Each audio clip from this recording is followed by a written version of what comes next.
नमस्कार दोस्तों, आपके अपने YouTube चैनल में मैं आपका बहुत बहुत स्वागत करता हूं। दोस्तों, जैसा कि आज बुधवार है तो आज Q&A सेशन है। आज के Q&A सेशन में मैं आपके कुछ चुनिंदा जवाबों के जवाब दूंगा। दोस्तों, आगे बढ़ने से पहले मैं एक जो बहुत ही सारे दर्शकों ने मुझे लिखा पिछले कुछ दिनों में कि मैं वीडियोस क्यों नहीं अपलोड कर रहा, तो मैं आपको उसका कारण बता देता हूँ। पिछले 2-3 दिन से मैं थोड़ा व्यस्त था और इस व्यस्तता का कारण यही है कि मैं कमोडिटीज़ के ऊपर थोड़ी रिसर्च कर रहा था और स्टॉक मार्केट के ऊपर भी मैं थोड़ी रिसर्च कर रहा था। तो जैसा कि आप जानते हैं कि कमोडिटी मार्केट सुबह 10 बजे से रात को 11:30 बजे तक ओपन रहती है, तो मेरा एक्चुअली पूरा दिन उसी में निकल गया और इसी वजह से मैं वीडियोस रिकॉर्ड नहीं कर पाया और मैं वीडियोस आप लोगों के साथ शेयर नहीं कर पाया।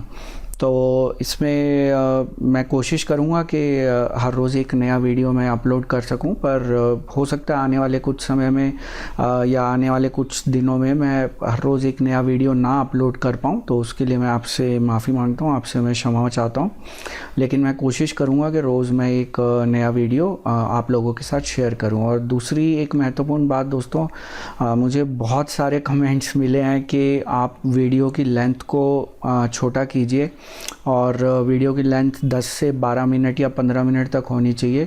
तो दोस्तों, इसमें मैं जानता हूं कि कुछ दर्शक एक बहुत डिटेल में वीडियो देखना चाहते हैं और कुछ दर्शक एक शॉर्ट में वीडियो देखना चाहते हैं। तो इस चीज़ का अभी मुझे कोई सोल्यूशन नहीं नज़र आ रहा। मैं ये इस बारे में आपसे काफ़ी बार इस बारे में चर्चा कर चुका हूँ, लेकिन आज मैं यहाँ पे मैंने पोल डाला है जो कि आपकी स्क्रीन पे इस समय यहाँ पे इस एरिया में दिख रहा होगा। इस पोल में आप मुझे बताइए कि वीडियो की लेंथ कितनी होनी चाहिए। इस पोल के अंदर मैंने आपको 3-4 ऑप्शंस दिए हैं। आप जो भी ऑप्शंस को सबसे ज़्यादा वोट्स मिलेंगे, मैं उसी ऑप्शन को फॉलो करूँगा और उसी ऑप्शन के हिसाब से मैं वीडियोस को बनाऊँगा, क्योंकि मैं इस पर्टिकुलर मुद्दे को मैं परमानेंटली ख़त्म करना चाहता हूँ। बार बार इसके बारे में चर्चा करने का कोई फ़ायदा नहीं है। अगर मेजॉरिटी ऑफ दर्शक अगर छोटा वीडियो देखना चाहते हैं तो हमें उनकी भावनाओं का रिस्पेक्ट करना पड़ेगा। और मैं जानता हूं कि कुछ दर्शक काफ़ी डिटेल में वीडियो देखना चाहते हैं, पर हमें एक बीच का रास्ता निकालना पड़ेगा। तो आप इस पोल के अंदर अपना वोट ज़रूर दें और जो भी आपके पोल का नतीजा होगा तो मैं उसका आदर करूँगा और मैं उसको फॉलो करने की कोशिश करूँगा। तो दोस्तों, आइए चलते हैं आज के सवाल जवाब पे। तो सबसे पहला सवाल मैं यहाँ पे आपको अपनी स्क्रीन पे दिखाता हूँ। दोस्तों, सबसे पहला सवाल है मिस्टर दीपक मेहता का। उन्होंने पूछा है कि ये जो नेचुरल गैस में अगर बायर ज़्यादा हैं फिर भी मार्केट सेलिंग में कैसे चला जाता है, इसका कारण क्या है। दोस्तों, मैं इसके बारे में पहले भी आपको बता चुका हूँ कि आप वॉल्यूम का डेटा मत देखिए। वॉल्यूम का डेटा एक बहुत ही मैन्युपुलेटेड सा डेटा होता है। मैं आपको कई निफ्टी 50 के स्टॉक्स भी बताऊँगा जहाँ पे आपको दिखेगा कि वॉल्यूम बहुत ज़्यादा है, बायर्स बहुत ज़्यादा हैं और इसी चक्कर में रिटेल निवेशक उस स्टॉक में निवेश कर देते हैं। पर ऐसा नहीं होता, ये सब मैनिपुलेशन होती है। वॉल्यूम ज़्यादा का मतलब ये नहीं है कि सब खरीदेंगे ही। कई बार ये दिखाया जाता है, वॉल्यूम का डेटा स्क्यू करके आपको जानबूझ के दिखाया जाता है, ये दिखाने के लिए कि यहाँ पे काफ़ी सारे निवेशक हैं बाय करने के लिए, ताकि रिटेल निवेशक इस कॉमन टैक्टिक्स में नॉर्मली फंस जाता है। तो आप वॉल्यूम का डेटा बिल्कुल भी मत देखिए। वॉल्यूम का डेटा अगर ज़्यादा है तो ऐसा कोई ज़रूरी नहीं है कि स्टॉक का प्राइस ऊपर जाएगा, वो नीचे भी जा सकता है। और इसका मैं आपको नाम नहीं लेना चाहूँगा स्टॉक का, पर निफ्टी 50 में भी कई स्टॉक्स ऐसे हैं जिनका हमेशा आपको वॉल्यूम का जो डेटा है वो बहुत ज़्यादा दिखेगा और उसके अंदर फिर भी जो है वो स्टॉक जो है नीचे चला जाता है या आपको लॉस हो सकता है उसके अंदर। उसी तरीके से जैसा कि नेचुरल गैस की आप यहाँ बात करें तो इसका प्राइस जो है इंटरनेशनली डिसाइड होता है और इंडिया में जो ट्रेडिंग होती है वो नॉर्मली जो प्राइस होता है वो इंटरनेशनल प्राइस से लिंक होता है। तो इसमें आपको कई बार दिखेगा कि बायर और सेलर के डेटा में ऑर्डर्स के अंदर काफ़ी आपको वेरिएंस दिखेगा, पर वो जो है वो प्राइस को स्टेबलाइज करने के लिए किया जाता है। और इसके अंदर आप वॉल्यूम के डेटा को मत देखिए, आप नॉर्मली इसके इंटरनेशनल जो डेटा है उसको आप ट्रैक करिए।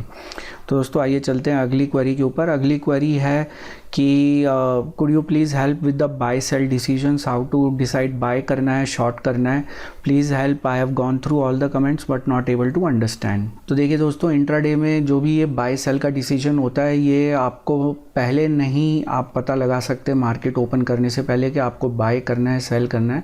आप सिर्फ एक माइंडसेट के साथ जाते हैं कि ये ऊपर जाएगा या नीचे जाएगा, पर लेकिन जब स्टॉक मार्केट ओपन होती है तो ऐसा कोई ज़रूरी नहीं है कि अगर कल का ट्रेंड वो स्टॉक फॉलो करे। जैसे मैं आपको आज का अपना एग्जांपल बताता हूँ जो मैंने इंट्राडे ट्रेड्स किए, उसके अंदर जो जिन स्टॉक्स में मैंने आज ट्रेड किया वो मैं आपके साथ शेयर कर सकता हूँ। तो उसके अंदर जैसे पावर ग्रिड था, और उसके बाद आपका कोल इंडिया था, उसके बाद एक्सिस बैंक था, टाटा स्टील और मारुति का स्टॉक भी था, और इन सब स्टॉक्स में मैंने जो है सेल पोजीशन ली थी। पर ये अगर आप सारे स्टॉक्स देखें, ये पिछले 2 दिन से इंक्रीज़ हो रहे थे, पर आज इसके अंदर मुझे ऐसा लगा कि करेक्शन ड्यू है।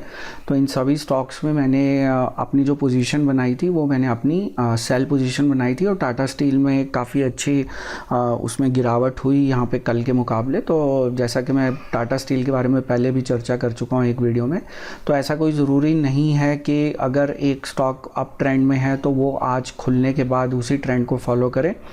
ये निर्णय जो लिया जाता है ये आप अपने स्टॉक्स की लिस्ट के साथ जाते हैं मार्केट में, और जब ओपन होती है मार्केट उस समय आप निर्णय लेते हैं कि यहाँ पे मुझे सेल पोजीशन रखनी है या बाय पोजीशन रखनी है। और ये डिपेंड करता है और कई फैक्टर्स के ऊपर जो कि मैं आपको अपने वीडियोस में बता चुका हूँ। लेकिन क्योंकि मुझे ऐसा आज लग रहा था कि ये स्टॉक्स नीचे गिरेंगे, तो मैं इसी माइंडसेट के साथ गया था कि यहाँ पे मुझे शॉर्ट करना है। और जब इन्होंने मेरा जो ट्रेंड मैंने अपना डिसाइड किया हुआ था उसको फॉलो करना शुरू किया, तो उनमें मैंने अपनी शॉर्ट पोजीशन ली। लेकिन जैसा कि मैं हमेशा कहता हूँ कि अगर आप एक माइंडसेट के साथ गए कि आपको बाय करना है, लेकिन स्टॉक जो है वो नीचे जाना शुरू हो जाए, तो आप उस स्टॉक में पोजीशन ना लें। और अगर स्टॉक आपका ट्रेंड फॉलो करे तो तभी आप उस स्टॉक में अपनी पोजीशन ले सकते हैं। तो दोस्तों आइए चलते हैं तीसरी क्वेरी के ऊपर। तीसरी क्वेरी है कि how to identify the delivery percentage of particular stock during trading hours.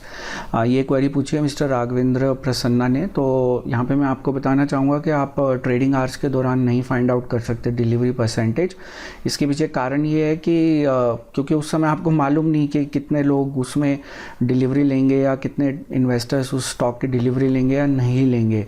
इसके पीछे कारण ये होता है कि आपने मान लीजिए एक स्टॉक खरीदा तो कैश के सेगमेंट के अंदर, लेकिन आपने उसको उसी दिन जो है वो सेल कर दिया। अब आपको अगर मार्केट क्लोज होने से पहले आपने उसको सेल कर दिया, तो आप उस डिटेल्स को जो आपने परचेज़ किया है, आप पहले सुबह मॉर्निंग में आपने जब ख़रीदा था, तो आप कैसे उस डिटेल्स को रिकॉर्ड कर पाएंगे। और दूसरा कारण ये होता है, तो अगर मान लीजिए आपने एक स्टॉक खरीदा जो है इंट्राडे के लिए, लेकिन आपका ब्रोकर हमेशा आपको एक ऑप्शन देता है कि आप उसको कैरी फॉरवर्ड कर सकते हैं पोजीशन को, आप उस इंट्राडे वाले स्टॉक को आप उसको कैश सेगमेंट में कन्वर्ट कर सकते हैं। तो ये जो सारी एक्टिविटीज़ हैं, ये 2 एग्जांपल्स मैंने आपको बताए, तो ये ट्रेडिंग आवर्स के दौरान होती रहती हैं। तो इसलिए उस समय आप जो चेक नहीं कर सकते डिलीवरी परसेंटेज को कि इस समय कितनी डिलीवरी परसेंटेज है इस स्टॉक की। ये डेटा आपको हमेशा मार्केट बंद होने के बाद ही रिलायबल डेटा मिलेगा, जब ये पूरी रिकन्सिलेशन होती है, एक्सचेंज पूरी रिकन्सिलेशन करता है सब ब्रोकरेजेस के साथ कि कितने स्टॉक्स जो हैं वो डिलीवरी के लिए मार्क्ड हैं और कितने जो थे वो इंट्राडे के लिए थे। तो आपके जो सवाल है उसका आंसर ये है कि आप ट्रेडिंग आवर्स के दौरान डिलीवरी परसेंटेज नहीं फाइंड आउट कर सकते। दोस्तों अगला सवाल भी मिस्टर राघवेंद्र प्रसन्ना का है, और उन्होंने ये पूछा है कि how to identify the trend of the stock during trading hours, if trend is up or down trend, how long it will sustain. तो यहाँ पे मैं आपको अपनी स्क्रीन दिखाना चाहूँगा कि आप कैसे फाइंड आउट कर सकते हैं। तो दोस्तों यहाँ आप मेरी स्क्रीन देख सकते हैं, जो मैंने वेदांता का स्टॉक यहाँ पे ओपन किया हुआ है। तो यहाँ पे ट्रेंड आइडेंटिफाई करने के लिए आप हैकन एशी जो है वो चार्ट सेलेक्ट कर सकते हैं। उसको सेलेक्ट करने का तरीका मैं आपको पहले बता चुका हूँ। यहाँ पे ये जो ऑप्शन है इन बार स्टाइल करके investing.com पे, वहाँ पे आप हैकन एशी सेलेक्ट कर लीजिए, और यहाँ पे टाइम पीरियड आप 5 मिनट का रखिए अगर आपको ट्रेंड फाइंड आउट करना है।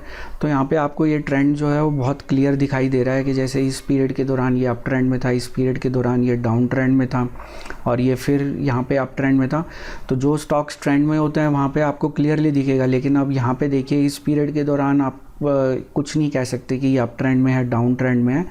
तो ये जो हैकन एशी बार्स हैं, कैंडल्स हैं या कैंडल स्टिक्स हैं, इनकी सहायता से आप जो है स्टॉक का ट्रेंड फाइंड आउट कर सकते हैं। अगर स्टॉक एक क्लियर ट्रेंड में होगा तो आपको क्लियर दिखेगा, और अगर स्टॉक अगर किसी ट्रेंड में नहीं होगा, जैसे यहाँ पे भी आप देख सकते हैं, आप कह नहीं सकते कि ये किस ट्रेंड में है, लेकिन कई बार स्टॉक एक क्लियर ट्रेंड में होता है, जो कि आपको यहाँ पे इस एरिया में दिख रहा है, ये अप ट्रेंड में है और इस एरिया में ये डाउन ट्रेंड में है। बाद में ये फिर अप ट्रेंड में है, लेकिन इस एरिया में आप कह नहीं सकते ये किस ट्रेंड में है, मतलब अप ट्रेंड में जाएगा डाउन ट्रेंड में जाएगा। तो आप इस तरीके से लाइव मार्केट के दौरान जो है हैकन एशी चार्ट्स की सहायता से 5 मिनट की सेटिंग रख के आप किसी भी स्टॉक का ट्रेंड आइडेंटिफाई कर सकते हैं। दोस्तों आज की आखिरी क्वेरी पूछी मिस्टर पार्थ शाह ने। उन्होंने पूछा है कि I would like to ask you that how to know quarterly result of company as fast as possible after declare, because sometime it happens that reaction of news starts but we not do anything before getting any confirmation. तो इनके ये जो पूछना चाहते हैं उसका मतलब ये है कि जो कंपनी का रिज़ल्ट डिक्लेयर होता है, क्वार्टरली रिज़ल्ट डिक्लेयर होता है, उसको सबसे पहले कैसे जान सकते हैं रिटेल निवेशक। कई बार ऐसा होता है कि जब जो न्यूज़ होती है, न्यूज़ का जो रिएक्शन होता है वो ऑलरेडी बिल्ट हो जाता है और रिटेल निवेशक को न्यूज़ के बारे में या जो क्वार्टरली रिज़ल्ट है उसके बारे में पता नहीं होता या कोई कन्फर्मेशन नहीं होती। तो दोस्त मैं यहाँ पे आपको एक चीज़ कहना चाहूँगा कि देखिए न्यूज़ जो है वो फ़्लो करती है। न्यूज़ ऐसा नहीं होता कि वो एकदम पूरे सबको एक साथ ब्रॉडकास्ट होगी, ये फ़्लो करती है। आप जो जहाँ पे न्यूज़ देख रहे हैं, जिस चैनल के थ्रू आप न्यूज़ देख रहे हैं, आप अपने लैपटॉप पे मान लीजिए कोई न्यूज़ साइट देख रहे हैं, तो वहाँ पे एक टाइम लैग होता है, क्योंकि न्यूज़ मान लीजिए जिस कंपनी ने क्वार्टरली रिजल्ट डिक्लेयर किया, पहले वो एक्सचेंज को सबमिट करेंगे, एक्सचेंज में मैनुअली उठा के उसको कोई अपलोड करेगा, उस रिज़ल्ट को मैनुअली अपलोड करेगा एक्सचेंज के ऊपर, और उसके बाद फिर वो न्यूज़ जो है न्यूज़ चैनल्स को पता लगती है या फिर न्यूज़ साइट्स को पता लगती है। तो ये जो है ये टाइम लैग होता है। तो यहाँ पे आपके जो क्वेश्चन का मेरे पास एक सिंपल सा जवाब है कि जो भी क्वार्टरली रिज़ल्ट है उसका जो रिएक्शन है या जो न्यूज़ है वो पॉजिटिव है नेगेटिव है, वो क्या है, उसका इफ़ेक्ट या उसका जो इम्पैक्ट है वो आपको स्टॉक के प्राइस के ऊपर सीधा दिखना शुरू हो जाएगा कि स्टॉक का प्राइस ऊपर जा रहा है नीचे जा रहा है। पर कई बार क्या होता है कि जो आपका स्टॉक का प्राइस है वो न्यूज़ के विपरीत भी जा सकता है। इस पर भी निर्भर करता है कि जो आपके ऑपरेटर्स हैं या जो ट्रेडर्स हैं उन्होंने इस रिज़ल्ट के बारे में क्या एंटिसिपेट किया था। मान लीजिए उन्होंने एक्सपेक्ट किया था कि रिज़ल्ट अच्छा होगा लेकिन रिज़ल्ट आया बेकार, तो अगर उन्होंने अच्छे रिज़ल्ट के अंदाज़ा लगा के उन्होंने एक बाय पोजीशन या उन्होंने एक लॉन्ग पोजीशन क्रिएट की हुई थी, तो अगर रिज़ल्ट बेकार आता है तो फटाफट उसके अंदर जो है सेलिंग स्टार्ट हो जाएगी और स्टॉक का प्राइस हो सकता है, अगर किसी ने अंदाज़ा लगाया था कि इस स्टॉक का जो क्वार्टरली रिज़ल्ट है, इस कंपनी का क्वार्टरली रिज़ल्ट बेकार आएगा लेकिन रिज़ल्ट अच्छा आ जाता है, तो वो वहाँ पे जो है आपकी लॉन्ग अनवाइंडिंग और शॉर्ट कवरिंग वगैरह स्टार्ट हो जाती है। तो जो बायर्स होते हैं जिन्होंने बाय पोजीशन बनाई हुई है वो शायद सेल कर दें, या जो सेल पोजीशन बना के रखते हैं वो बाय करना शुरू कर देते हैं।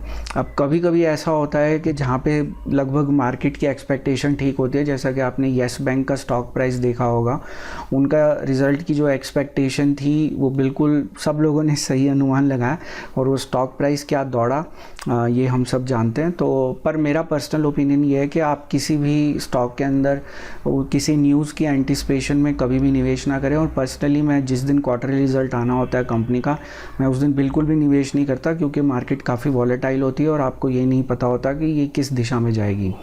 तो मेरा पर्सनल सुझाव यही है कि आप ये जो क्वार्टरली रिज़ल्ट का सीज़न चल रहा है, आप इस रिज़ल्ट के बेसिस के ऊपर निवेश मत करिए। ये सही भी बैठ सकता है, गलत भी बैठ सकता है, आपको नहीं मालूम कि क्या रिज़ल्ट आने वाला है। कई बार उल्टा रिज़ल्ट भी आ जाता है और उस चक्कर में आपको काफ़ी नुकसान उठाना पड़ सकता है।